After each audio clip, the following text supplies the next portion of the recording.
Thanks, Lauren. Get your tools ready because we're getting tips from Home Depot on how the experts create the perfect pumpkin. We're here with Mike Erickson of Home Depot, right across the street. Now, I have to say, I always mention your Home Depot when I'm giving directions to the studio. It's right across from Home Depot, so you get a lot of plugs. But we're talking about how you can use tools that you find in a place like Home Depot or a hardware store and to create sort of cool-looking pumpkins that might be safer for kids to do instead of using that sharp knife and fire for the candle. So let's start with these. We're talking about using spray paint in this case. What did you do here? Yeah, on this pumpkin here, we took some black chalk spray paint, sprayed it up, and this is great for the kids. They have chalk, they can do any kind of design like this, and you can do both sides, a couple different faces, just like that.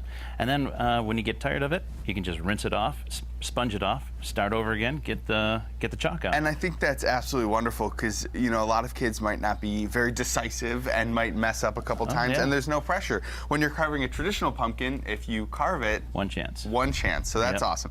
Now, this is something maybe you don't want to decorate with jack-o'-lanterns, maybe you don't want to draw on them. This is just something you could put on your porch and it creates a really cool effect. Yeah, what we did with this one here, we took some glow-in-the-dark paint. You don't really see it on the pumpkin here. These are kind of like a white pumpkin. Put it in the dark, put it on your porch, and at nighttime it just glows. So this pumpkin was white to start. That's not the color of the spray paint. That is the color. That is the color of the pumpkin. And it's just like a clear coat that goes right over it. And you can put it over any pumpkin, and it'll make it glow. And that is a great way maybe to illuminate the porch, to say, we are having trick-or-treating.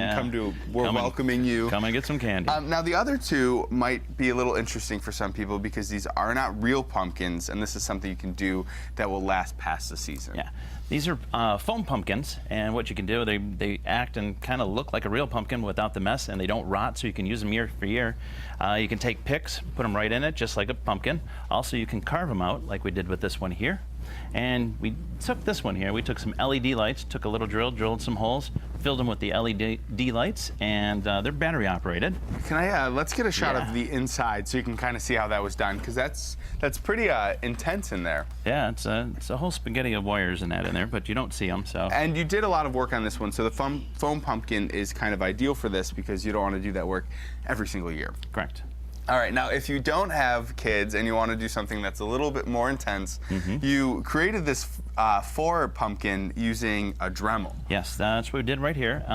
It's pretty easy. You take a little template, put it over it, and you take little dots with the hole punch, and you can do an outline right on the pumpkin. Then after you go through the pumpkin, you can take your Dremel tool and just carve it out, and it's super easy. And it's probably incredibly fast, too. It's very fast. So even though you didn't carve all the way through, you're still going to see that light shine through. Absolutely. You can carve through it, too, a little bit, and put some of the LED lights that flicker. They almost look, and it will illuminate the pumpkin. So this is you know, those LED lights are also pretty cool because you can buy them they don't sort of wear out like tea lights. That's correct, yeah.